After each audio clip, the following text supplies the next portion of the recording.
महात्मा कभी झूठ नहीं बोलते।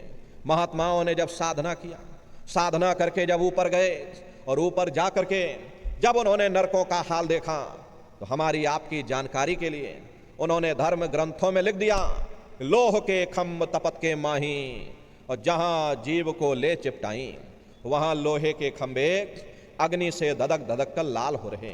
ऐसे खोटे जीवों को उन्हीं खंभों पर लिटा दिया जाता। जीव हाय हाय करके चिल्लाता है, तड़फ तड़फ जीव जुलम बुखारी, और तपत खंभ दुख उपजे भारी। असहनीय वेदना होती है, असहनीय दुख दर्द होता है। जीव वहां रोता और चिल्लाता रहता। लाखों लाख योजन मील तक तुम्हारे रोने और चिल्लाने की आवाज वहां गूंजती है, लेकिन प्रेमी भाई बहनों, वहां कोई तुम्हारी पुकार सुनने वाला नहीं, कोई तुम्हारी दर्द भरी आवाज को सुनने वाला नहीं। ये दुर्दशा क्यों हो गई? क्योंकि हम लोग मनमुखी हो गए, मन के कहे पर चलने लग गए। मन के कहे पर चल करके बुरे खोटे पाप कर्म करने लग गए। कर्मों का ये जखीरा अंबार के अंबार हमने अपने सिर पर लाद लिए। आज उन्हीं कर्मों का हम आप भोग पा रहे हैं। अरे महात्मा कहते हैं कि नर के अनेक अन्य और हैं, कहाँ लग कहूँ बखान, दुख भुगते यह जीव जो जाने जो भोग समान। कहते भाई एक नरक नहीं, ऐसे वहां पर अनेकों अनेक नरक बने हुए। गरुड़ पुराण में 36 प्रकार के नरकों का वर्णन किया गया। कुंभी नरक निदान यह है, पड़े जीव जग जाए, सिर समेत डूबा रहे, सदा नरक के माही। कुंभी कहते हैं घड़े के आकार का बड़ा विशाल नरक बना हुआ, दुनिया भर का मवाद उसमें भरा, बड़ी भारी बदबू उसमें से आती, जीवों को ले जाकर उसी में डाल दिया जाता। जब ही नरक सिर ऊपर काढ़े और तभी ऊपर जूते जब मारे, जैसे ही जीव श्वास लेने के लिए अपने सिर को ऊपर निकालता, ऊपर यमदूत खड़े रहते, नोकदार भालों से प्रहार कर देते। जीव फिर उसी में डूब जाता, युगों युगों तक डूबा रहता। कुंभी नरक कल्प लो वासा, मुख में नरक नाक में श्वासा। कल्प लो वासा यानी 1000 चौकड़ी युग का एक कल्प होता है, और कल्प लो वासा यानी युगों युगों तक ये जीव नरकों की यातनाओं को भोगता रहता।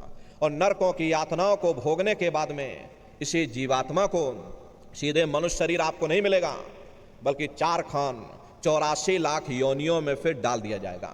जैसे बच्चा होता है, अब बच्चा पहले कक्षा 1 पास करेगा, फिर कक्षा 2 में जाएगा। ऐसे ही प्रेमी भाई बहनों, वहां पर भी पूरा चैनल बना हुआ। नरकों की यातनाओं को भोगने के बाद में इन्हीं जीवों को 4 खान 84 लाख योनियों में डाल दिया जाता। ये 4 खान 84 लाख योनियां ये कोई मामूली योनियां नहीं होती। 4 खान का मतलब होता है अंडज पिंडज उपमज स्थावर, ये 4 खाने होती हैं। पहली श्रेणी इन पेड़ पौधों की आती है जिनके अंदर पानी का तत्व मौजूद होता है। कभी ये भी मनुष्य हुआ करते थे, लेकिन आज अपने कर्मों का भोग पा रहे एक जगह पेड़ बन के खड़े हुए। दूसरी श्रेणी कीड़े मकोड़ों की आती है जिनके अंदर पृथ्वी और अग्नि का तत्व मौजूद होता। तीसरी श्रेणी पंछियों की आती है, चौथी चौपाए जानवरों की आती है, और 5वीं स्वयं इंसान की आती, जिसके अंदर 5 तत्व जल पृथ्वी अग्नि वायु आकाश 5 तत्व मौजूद होते हैं। प्रेमी भाई बहनों, ये 4 खाने हैं, इनकी अलग अलग कुल 84 लाख योनियां होती हैं। अब आप पेड़ पौधों को देखिए तो आम का पेड़ अलग है, नीम का पेड़ अलग है, पीपल का पेड़ अलग है। ऐसे ही अलग अलग प्रजातियों के कीड़े मकोड़े, अलग अलग प्रजातियों के पशु पंछी, कुल मिलाकर के 84 लाख योनियां हैं। हम दुनिया के जीव नरकों की यातनाओं को भोगने के बाद में इन्हीं 84 लाख योनियों में डाल दिए जाते हैं। मामूली कष्ट नहीं होता। अरे हमको आपको गर्मी लग गई तो देखो हम लोग छाया में आ गए, सर्दी लग गई कंबल रजाई ओढ़ लिया, भूख लग गई तो रोटी खा ली, बीमार हो गए तो अस्पतालों में चले गए, अपना अपना इलाज करवा लिया। लेकिन देखो इन जानवरों को, क्या गर्मी, क्या सर्दी, क्या बरसात, एक एक रोटी के टुकड़े के लिए बेचारे दर बदर रोड पर भटकते रहते। किसी का हाथ कट गया, किसी का पैर कट गया, किसी को जीते जी आपने काट डाला, मुर्गी की पकड़ करके गर्दन ही घुमा दी। अरे उनको भी दर्द होता है, उनको भी तकलीफ होती है, लेकिन वे बेचारे बेजुबान हैं, कुछ बोल नहीं पाते, कुछ बता नहीं पाते। हम लोगों के अंदर ये जुबान है, हम लोग बोल बता देते हैं, वे सिर्फ रोते और चिल्लाते रहते। अरे कौन उनकी पुकार सुनने वाला, कौन उनकी दर्द भरी आवाज को सुनने वाला, कौन सी अदालत में जा करके वे बेचारे दरवाजा खटखटाएं, कौन मजिस्ट्रेट उनकी फरियाद को सुनेगा? अरे नन्नारियों, कोई सुनने वाला नहीं।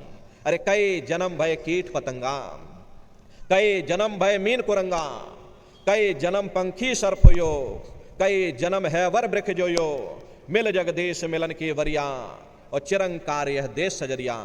करोड़ों करोड़ युगों से हम आप नरकों की यातनाओं को भोगने के बाद में फिर कभी कीड़े पतंगों की योनि में, कभी पेड़ पौधों की योनि में, तो कभी पशु और पंछियों की योनि में डाल दिए जाते हैं। प्रेमी भाई बहनों, 84 लाख योनियों की सबसे जो आखिरी योनि होती है वो गाय और बैल की योनि होती है। गाय स्त्री का रूप लेती है और बैल पुरुष का रूप लेते हैं।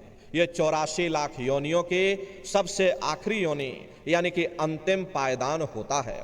उसके बाद तब जाकर के हम लोगों को दोबारा फिर से मनुष्य शरीर प्राप्त होता। इसीलिए कहा गया है, बड़े भाग्य मानुष तन पाया, कोट जन्म जब भटका खाया।